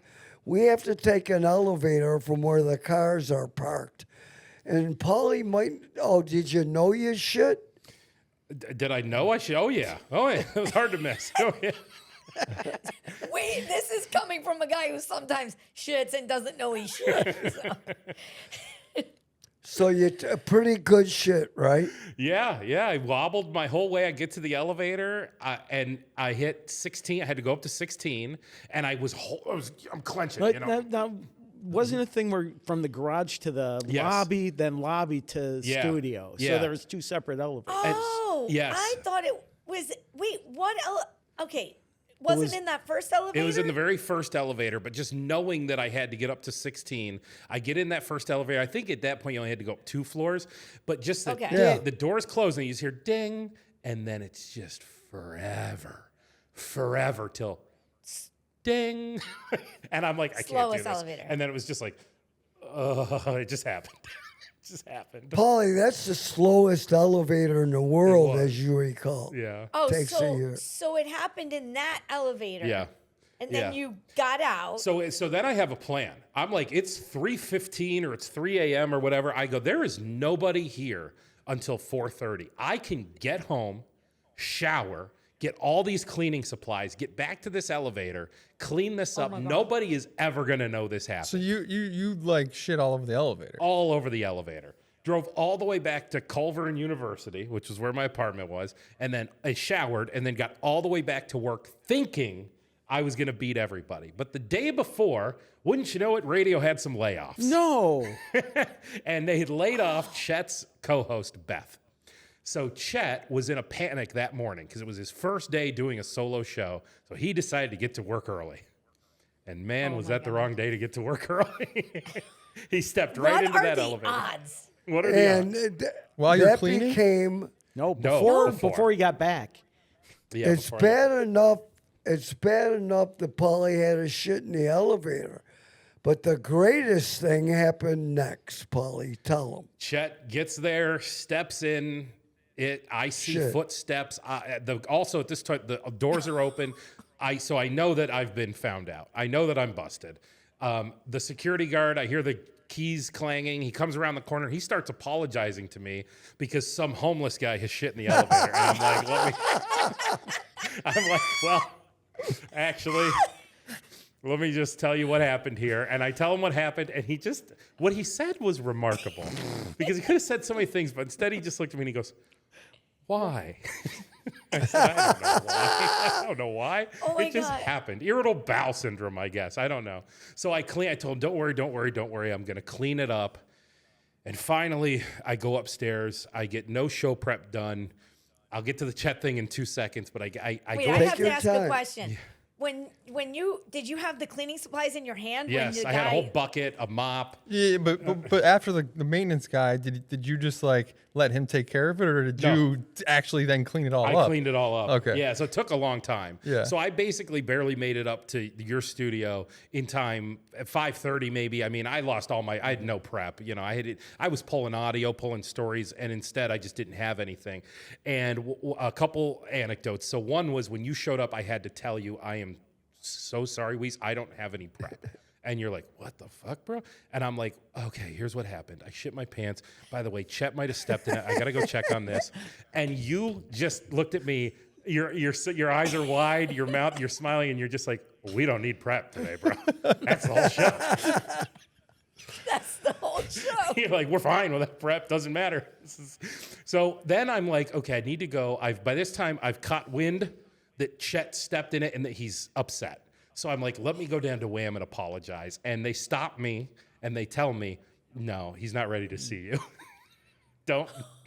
He doesn't want to see you. And I'm like, just let me tell him I'm sorry. And they go, trust me, it's too soon. You cannot go in there. He's going to rip your head off. So I went back to your studio, and then we found out he talked about it on the air. How did he know it was you? Maybe by this time. I know the answer to that. Okay. Is when you came back, his new producer who was just starting that day was coming up behind, like all excited, and you warned him. Yeah, if don't go this way. Yeah. Take Oh. the stairs. Bro. Yeah. Yeah. So you leaked But it to somebody else. Yeah.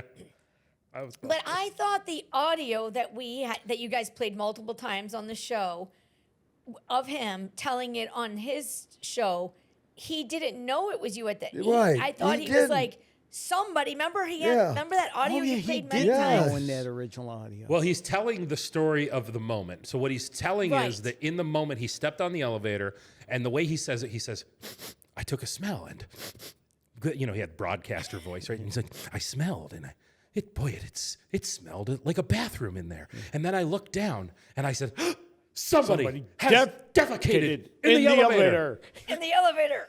And That's he goes, it. "What?" Then he goes, someone has defecated. In the elevator. Well, it was such a great cut of him. Were you able to play that on your Yeah, show? then we started playing it. Yeah. Yeah. And Yeah, so, how did you grabbed it, you played it. That was so funny. yeah, we pulled audio and then we played it for like years. Yeah. For years. Just someone has defecated. And the timing being the day after his partner for all those years got fired. One day earlier, and I would have gotten away with that crime. You guys would have never found it. You would have never known.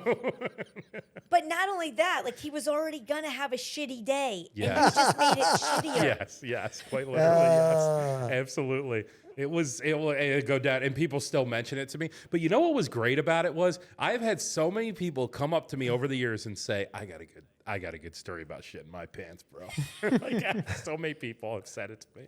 I've had like I have to gorgeous women tell me stories about shitting their Actually, pants. Really? Sarah Silverman I heard her on a podcast, or she's got a show where everybody had a story like that. Yeah. Oh, yeah. Everyone does. I've learned that for sure.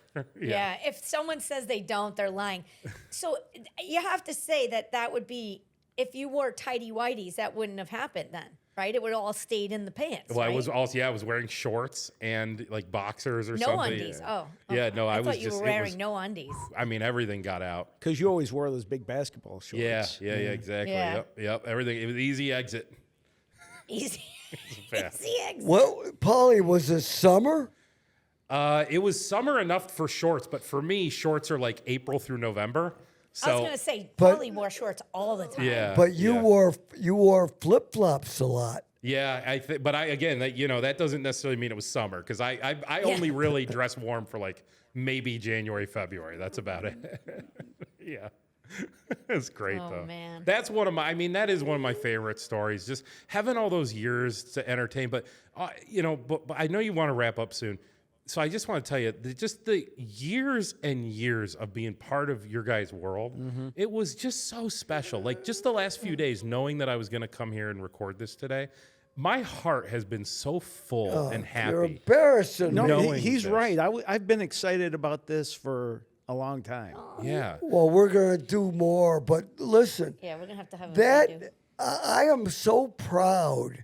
You see, regular talk show guys, I like to say DJs, but like if you were on the show you were on before you came to me, you would have never told anybody you shit your pants. Oh yeah. You know what I mean? Totally. Yep. That's what I feel so good about, that I have freed up a lot of people to be who they are. You have, and the thing is, what you taught me was just you don't have to be polished. And in fact, people No. appreciate if you're not polished. So even what I today in believe. business, I'm usually dressing one rank below what I should be dressing for business meetings. Cool. And it kind of has become like a thing that just is, and what it does is it disarms the people I'm with, right? And also, I don't speak super smart. I don't have a good vocabulary, right? Like, and you kind of taught me like all of those things are just be yourself. It's fine. And most people click with that. They like it. It's like 95% of people You like connect with the right people because you Yeah. attract the right person that knows you for who you are, and then you got the right circle. Yeah, exactly. And that all came from spending all that time with you. And it was 10 years. Was every single day beautiful? No, but nothing is, right? But the high majority, the average, the overall sentiment that I have of those 10 years was they were 10 of the best years of my life. And I owe so let much me- to all of you guys.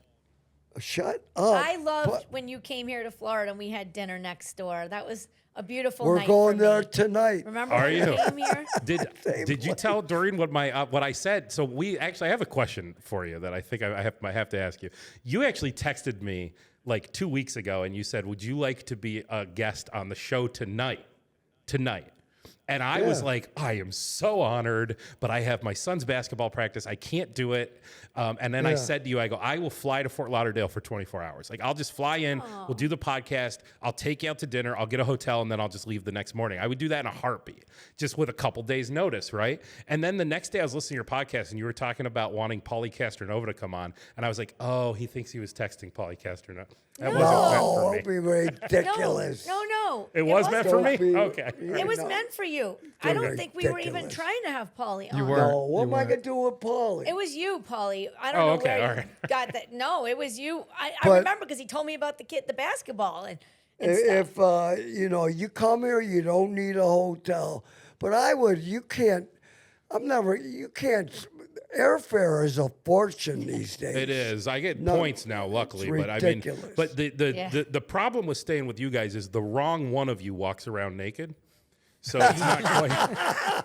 So what? And he And likes to Pauly sleep has- in 100 degrees, so the Remember, you did stay with us with Wheels at the other Yep. condo, and stuff. I remember those. There's so many stories. And the one thing I'll say about having, when you guys were on with Wease, the one thing that he always brings out too is like, I've learned about your family, Pauly. I know about your mom and your dad and Yeah. Billy's brother. Like I learned about your families because of he always has a way of bringing that out of everybody, you know? Yeah. And the Let other me thing. Go ahead. go. Well, I was gonna say No. the length of the show too.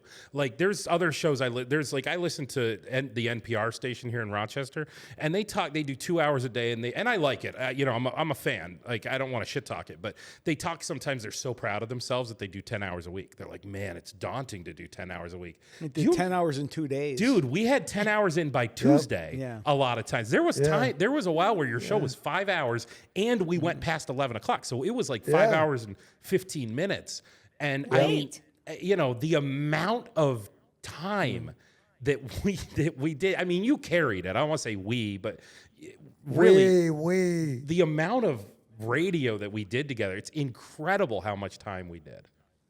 And then when the Buffalo thing, then you guys went even longer.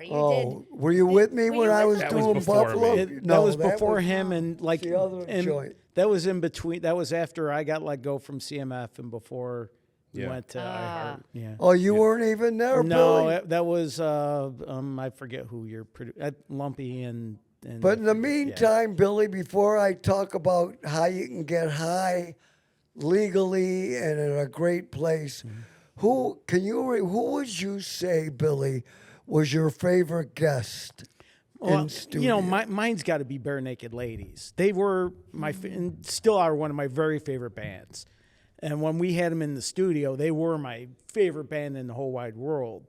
And we had them in there in the studio for over 2 hours, playing acoustic songs, telling funny stories. So my favorite's Bare Naked Ladies. So That's a good one. What about Moxie Fruvis? Moxie Fruvis was great, but that guy, one of the main guys had Gian Gomeshi. He was one of the original Me Too guys. Turns out he did some bad things. And after the band broke up, he wound up having a radio show in Canada and wound up having some troubles.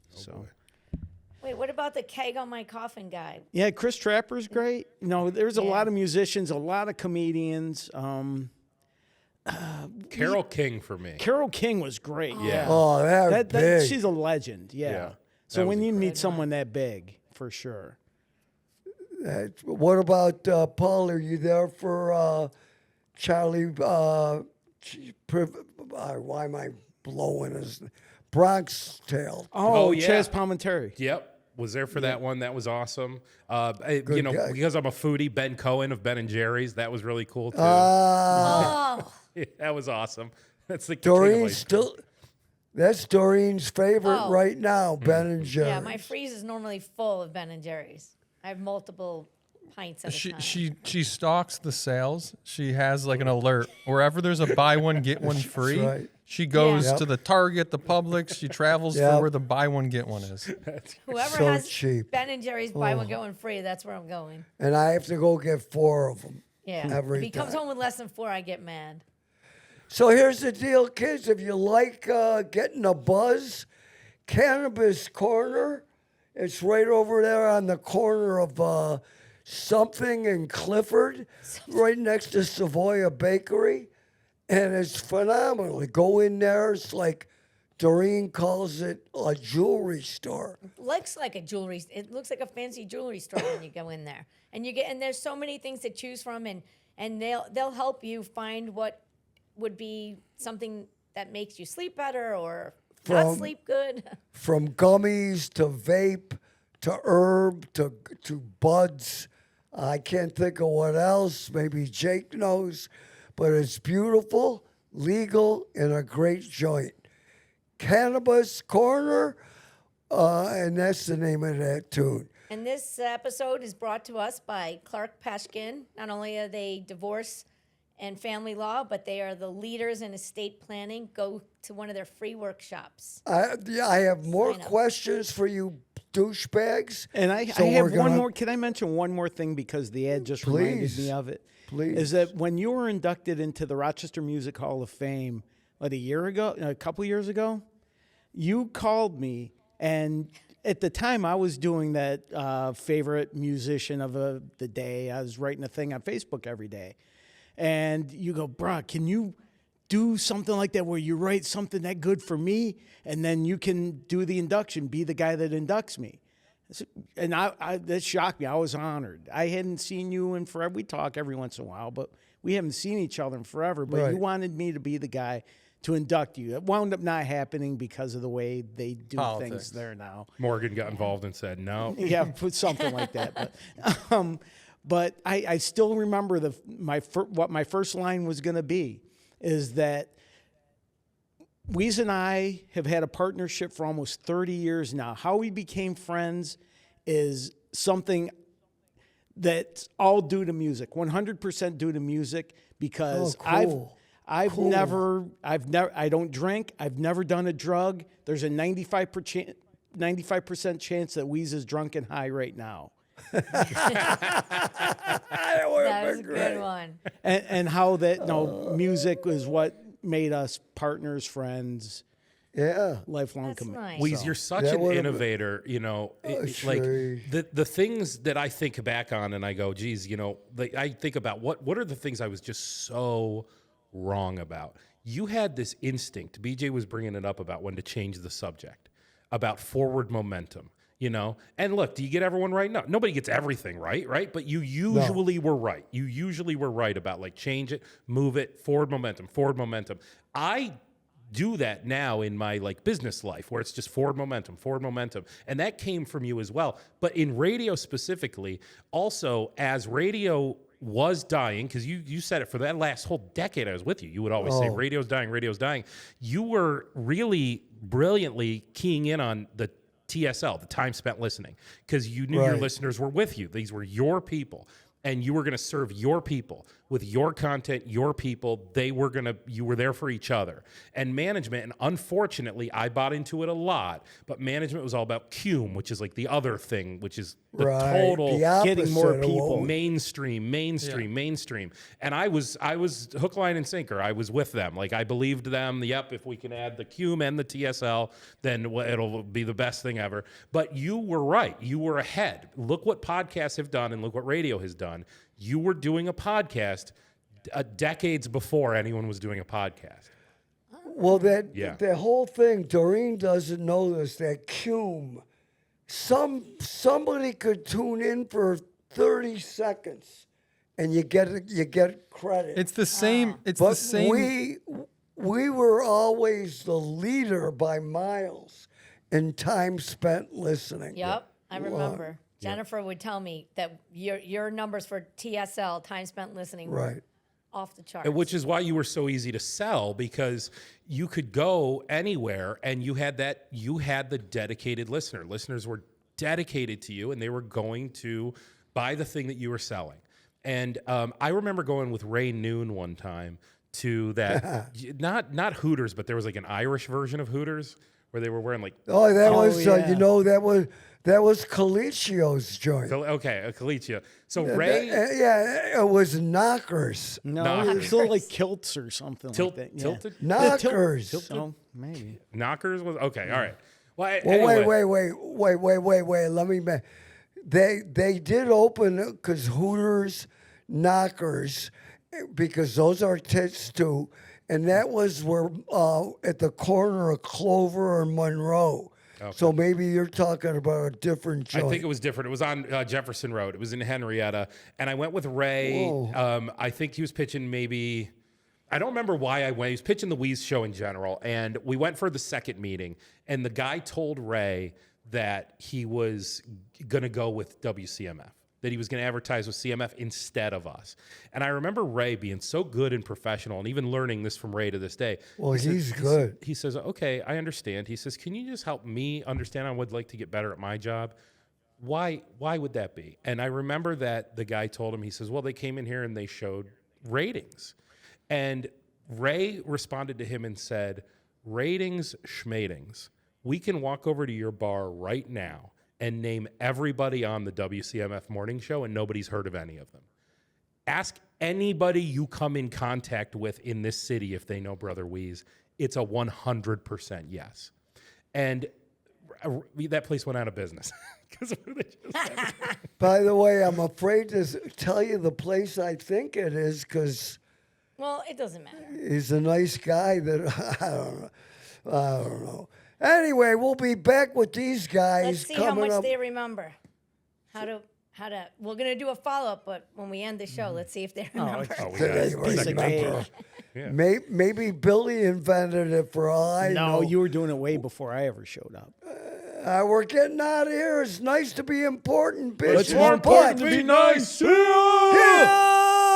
You guys were great. So good.